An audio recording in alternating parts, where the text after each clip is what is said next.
Thanks for joining us today on our first craft corner. Um, Today I'm going to show you how to make some things that I've been obsessed with lately, that is little hair bows for my granddaughters. These ones are felt, and you're going to need a piece of felt that I just picked up at what I refer to as the happiest place on earth, which is Hobby Lobby. You can pick them up at any craft store, probably any department store. And your scissors, and your hot glue gun, and some sort of attaching, maybe a rubber band, a little rubber band, or a clip of some sort to put on their hair, if that's what you're going to do. So the first thing you do then is you just you cut a strip, and this half, you have it folded over in half. I don't like to crease it because then the loops will not be as open. So I like to kind of leave it not creased.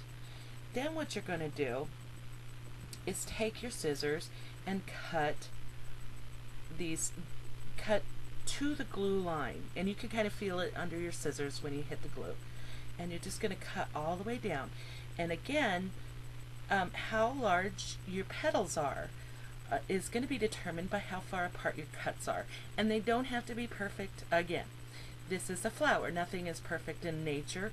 No flower petals are all the same on any flower, so you can just let yourself kind of go, but just eyeball, determine about the same size. But again, it doesn't have to be perfect. So then you'll end up with this sort of fringed. I don't know if you can see that that's fringed out a little bit. And then you're going to roll it with your glue gun, your handy dandy glue gun.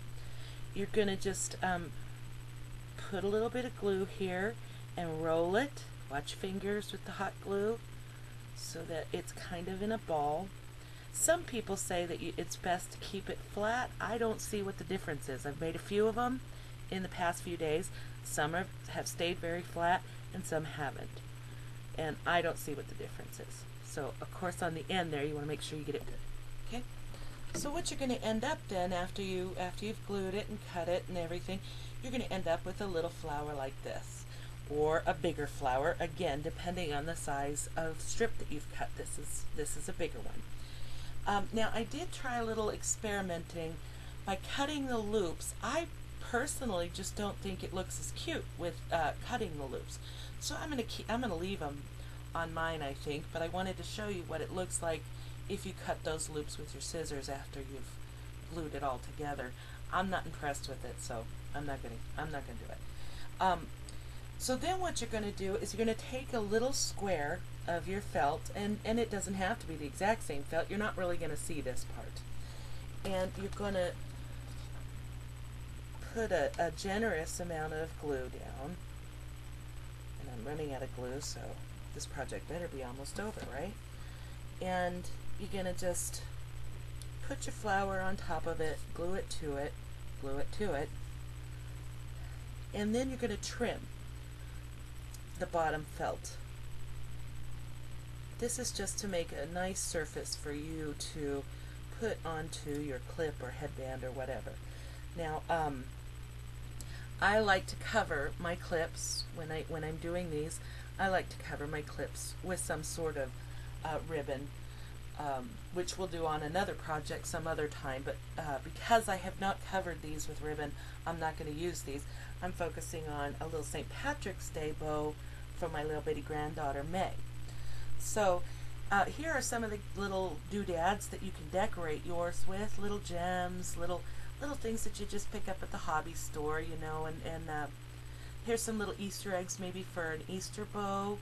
But here, like I said, I'm working on a little St. Patrick's Day headband for my granddaughter May. So I'm going to use this. I had picked these up I think a couple years ago, and I've just used them every year. I love them. They were maybe $1.99 for a large package of them, and I've used them for lots of things since then, so it's quite worth the money. And so then you just put your little dab of glue, and of course you don't have to take them up a notch. You don't have to decorate the bow anymore. If you like just the plain old colors, you know, that's perfectly fine. I like the more bling for my granddaughters, the better. And then you're just going to do a little dab of glue here on your, well, I'm going to use a stretchy, I'm sorry, I'm going to use a small stretchy because Little May is very small, but you can use these type of headbands. Another thing I did just for playing around was I made a little magnet for my husband and I for our refrigerator, just because I was playing with the concept. And just get yourself some magnet and glue it on the back of there, and you know, you can use it for really any kind of thing you want to decorate. Put your glue on there and out, so I'm not going to be able to show you that, or on the bendy one for the little bitty heads. Put it on there, and there you go. There's your little felt bow for your pretty little hair. One little tip I wanted to give you also was, if you're using one of these little headbands for infants and small girls that with head that are using these soft-sided headbands, in order to keep it better on, especially something this small and such a big flower. Now, May is not real active right now, but your older girls who are more active, these would tend to fall off easily. So one of the things that you can do is with your piece of felt that you put on the bottom of your flower, you just put generously put your glue all around there and fold your felt over it, and that will help it to just kind of hold on a little bit more to your headband. It won't come off quite as easily, and you have a little bit more room, more substance for it to hold on to. And I like to use these, you see when my burns all over my hands, but I like to use these little sticks that you get for manicures to hold them in place, hold things in place that you don't want to put your finger directly on because the glue is real hot. So there you go.